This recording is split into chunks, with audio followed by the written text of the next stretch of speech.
In every generation, proud North Carolinians have had to resist those who would encroach on our liberty, dispossess us of our property, and attempt to rule us from a distance without regard for our will and heedless of our voices. But as you know, we are not easily tyrannized.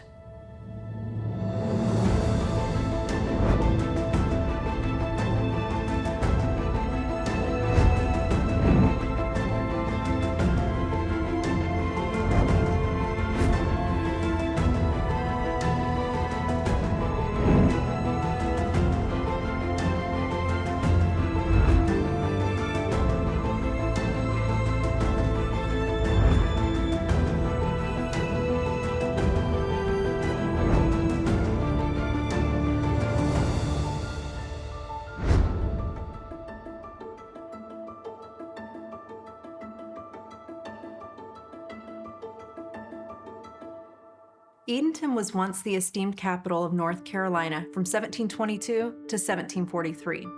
While the title of capital may have shifted elsewhere by the time of the Edenton Tea Party in 1774, Edenton remained a bustling center of societal, cultural, and political engagement. Nestled as a port city, its strategic location facilitated the constant ebb and flow of goods, granting invaluable economic and trade advantages for its residents. With prosperity came refinement, and few commodities exemplified refinement as distinctly as tea imported from the distant realms of the Orient. Tea, with its exquisite flavor, graced colonial social gatherings, its consumption an honored tradition among them. Meanwhile, in Edenton, beyond the mere exchange of goods, flowed a deeper current, the dissemination of ideas. Well, Edenton was a town that was about 1,000 people, roughly. Now, that's in general terms and including probably the farms in the general area. It served as a, believe it or not, actually fairly major seaport, one of the largest in North Carolina.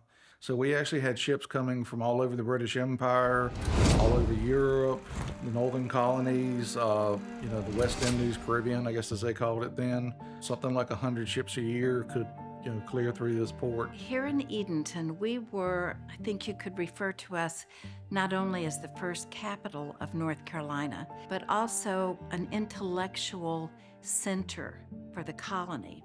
We had patriots who signed the Declaration of Independence, so there was a lot of knowledge in Edenton about what was happening to support the patriotic cause. And of course, women would be listening to conversations.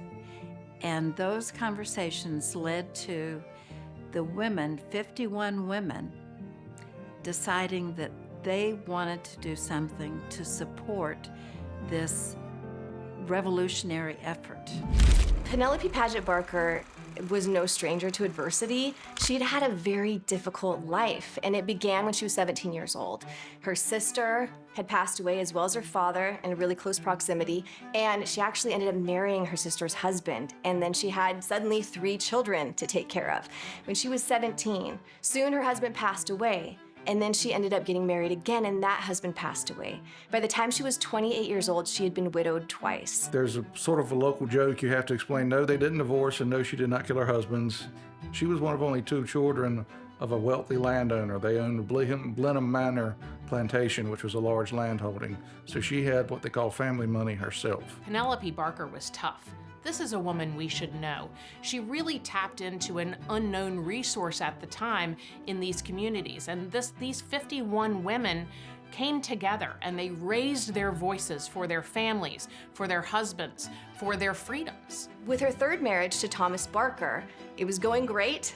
They had children. They ended up having a total of 9 children between those from the other marriage as well as their children. Pretty soon, within 4 years of their marriage, 7 out of the 9 children had died tragic deaths. She had gone through so much at such an early age that then her husband, Thomas Barker, needed to go to England. He was an agent to the crown. He ended up being gone for 16 years. 16 years she did not see her husband. Difficulties and sorrows, death, hardship and uncertainty punctuated every period of my life. The ubiquitousness of human injustice was a reality in our time, just as it is in yours. Each generation seems more able to see the sins of their ancestors than they are their own. Along with many debts and the responsibility for an abundance of children I did not birth, I also inherited slaves, which future lovers of liberty would rightfully condemn as hypocritical, given my own struggle for liberty. Each generation walks in the light they have. My hope is that what light you have received from my example, good and bad, would lead you further on the path of liberty. Yes, Penelope, we have continued to increase the potency of our composition, though I lack the confidence it shall ever be sufficiently standard to your satisfaction. Do you find me so disagreeable, Elizabeth? You are, and always have been, the most disagreeable, a trait which we all agree is well suited to our aims, and no doubt why you've come to be our leader. Go on then, read aloud what is written. We, the ladies of Edenton, do hereby agree not to conform to ye pernicious custom of drinking tea. No. No? Oh, do you not like the word pernicious? I had similar thoughts, as I have always rather enjoyed my tea, and find the preparation and consumption thereof a most pleasant reprieve from. No, it is not the word pernicious to which I object, but rather the word agree. Since you find me so disagreeable, I find it incongruous to begin with agreement. Agreement is not what we are doing here. It needs a different word. Different? Something other than agree. This is not an agreement. This is a protest. This is a declaration of our resolve. It is a solemn vow. It is. I have had my fill of vows within my nuptial agreements to Mr. King. I'd prefer to be spared any further king-directed vows, principally to the King of England. Though solemn, I have no objection to the use of solemn. Where are we? We, the ladies of Edenton, do hereby solemnly engage, not agree, not to conform to ye pernicious custom of drinking tea. Penelope, do you believe it necessary that we absolutely abstain, or might the mere declaration of our protest accomplish our intended end? Elizabeth, when we affix our names to this letter, we are placing our families, our fortunes, and our very lives at risk. If we are not willing to live out our convictions with more than words, then why should we believe we are worthy of the liberty these words demand? Well, Penelope, when you propose it in that manner, ye pernicious custom of drinking tea, or that we, the aforesaid ladies, will not promote ye ware of any manufacture from England until such time that... Go on. Until such time that all acts that tend to enslave this, our native country, shall be repealed. Hear, hear.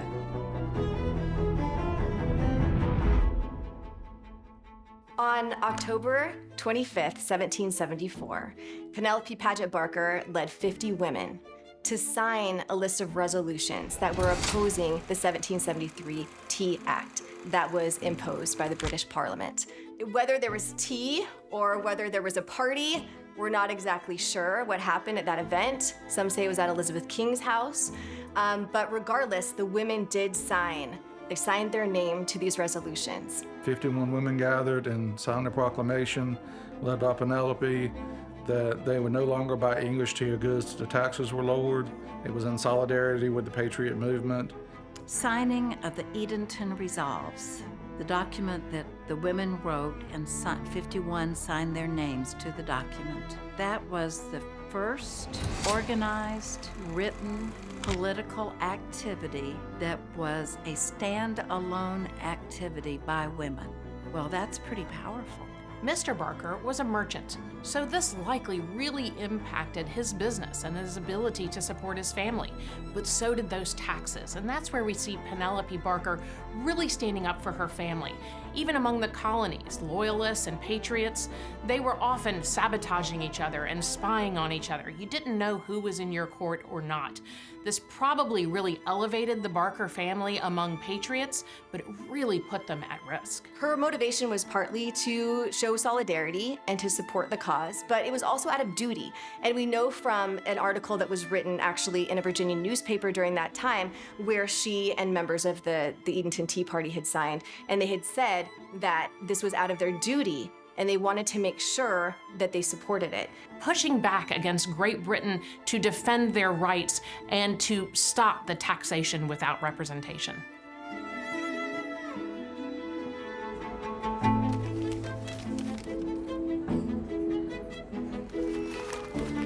We, the ladies of Edenton, do hereby solemnly engage not to conform to the pernicious custom of drinking tea, or that we, the aforesaid ladies, will not permit ye wear of any manufacturer from England, until such time that all acts which tend to enslave this, our native country, shall be repealed. Hear, hear!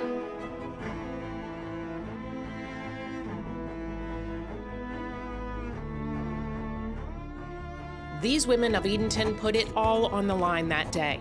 They risked their reputations, their livelihoods, even their lives. For some, the stakes were just too high, but for 51 of them, it was a call to duty.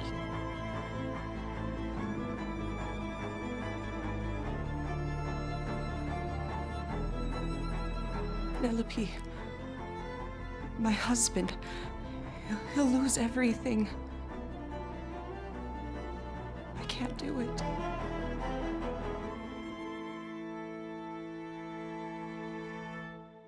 So after this resolution, this Edenton Tea Party, the resolutions that these women put together were created, it was sent to a newspaper in England and printed in a London publication.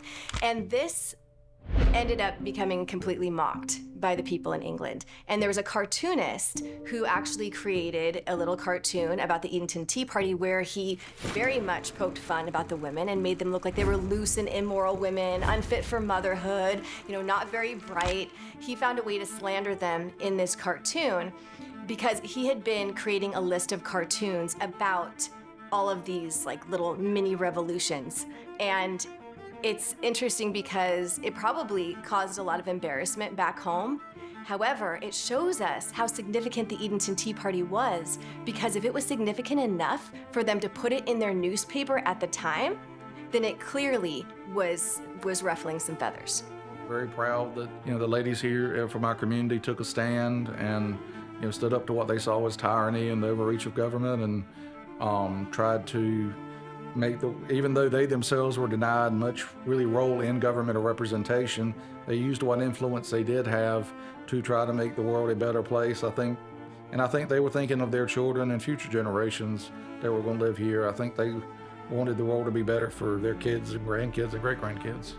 I think it's important for everybody to learn about the Edenton Tea Party, no matter what your position or your job or what role you have in life, because it teaches us that no matter what position we are in, we can all contribute.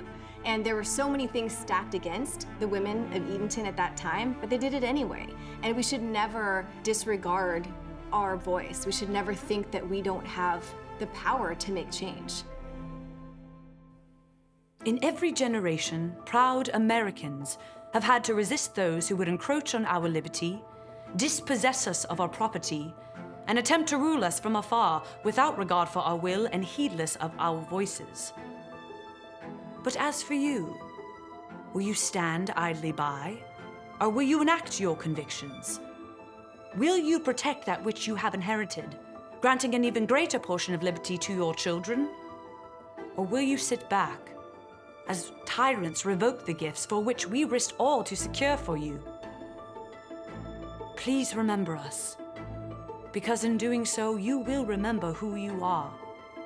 And, God willing, take your place among the courageous, liberty-loving Americans who, at great cost, gifted you the liberties you now possess.